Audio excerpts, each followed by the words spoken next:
It's the middle of June right now. I cannot remember once in my life when I've harvested garlic this early in the year. But as you can see, it's dying off. Weather's changing here. It's getting warmer. I'm just south of Portland, Oregon, and in the last about 5, maybe 8 years, we've gone from a zone of 7 to 8.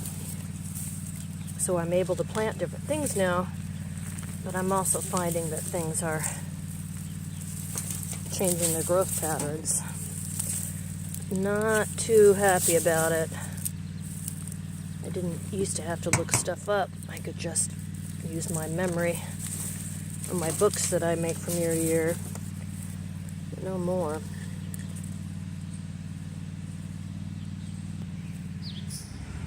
Not sure exactly why this is happening, but I noticed that on my garlic heads, getting these extra little strings. Looks to me like new garlic cloves are coming out of the original head. I've not seen that before either. That's interesting. Okay, so now here we are at my high-tech sorting table, which is my outdoor eating table. I've been using this table for years to dry my garlic. God, it's beautiful. It's huge this year. A lot of them are huge. I mean, look at my hand. Some of them, it's kind of small.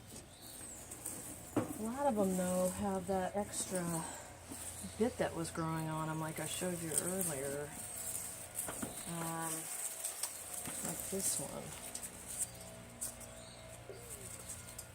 I grow my garlic from garlic that I've grown from year to year to year. So this is garlic I've grown before. It's a softneck variety. The hardneck's still in the soil right now. But what I'm going to do is just take these outer ones off and I'm going to save them. And I'm going to plant these next year. And for those of you that are going to tell me that I can't do that because they're going to dry out and they're going to get too old, where do you think these came from? They came from the same heads, same family from last year. I do this every year, and I've been doing it for years and years and years.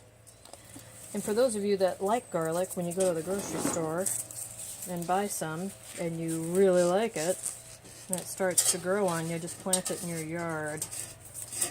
Again, I'm old school, so I plant in the fall, and then I harvest in the beginning of summer.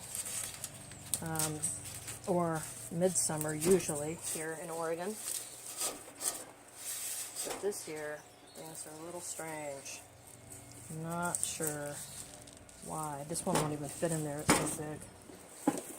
Why these things are coming so early to harvest. I mean, it's been warm here, but it hasn't been that hot. To check with my peeps and find out what's going on. So anyway, this is what I do. I put them up here to let them dry. Here's some examples of some dry ones, and I just take my trusty scissors, trim them up,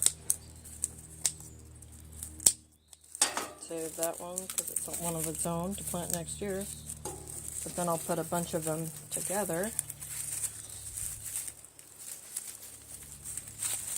and braid them. Hang them in my kitchen, give them away to people, you know the drill. Oh, and I've saved this to show you too. You see, sometimes the small heads, or actually any of the heads, will grow these tiny little garlics down here, or they'll grow them at the top. People want to know if they can eat them. You can certainly eat them. They're fine. They're little garlic cloves, and people want to know if they can plant them. Yes, you can plant them. I don't get huge heads out of them from year to year like this. So I'm going to guess that this actually came from one of these that I planted last year. I just don't let anything go to waste. If I see it, I grab it and I'll reuse it. So anyway, that's your garlic primer for right now. I'm going to put all these out here to dry and then I'll come back online and show you guys what it looks like. Alright, so now I've got 37 heads drying out here. Some of them are already dry. They're back behind this bucket over here I showed you earlier. So how long do they dry? They dry until they're dry. That's kind of a crap answer, but it's the truth. It's kind of foggy out today, so I'm going to guess it's going to take, it's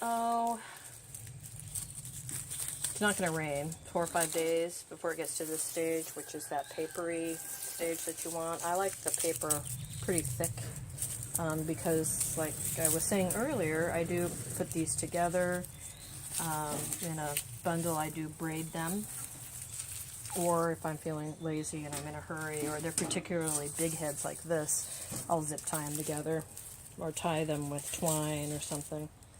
I don't know, get a bunch together and put them in the kitchen. I put them in the kitchen because I use them. I use them constantly. And near the end of the year, when they start to turn, start to grow, I'll plant them as they come up, or I'll save a bunch and plant them all at one time. So let's go look at what I've got left in the garden.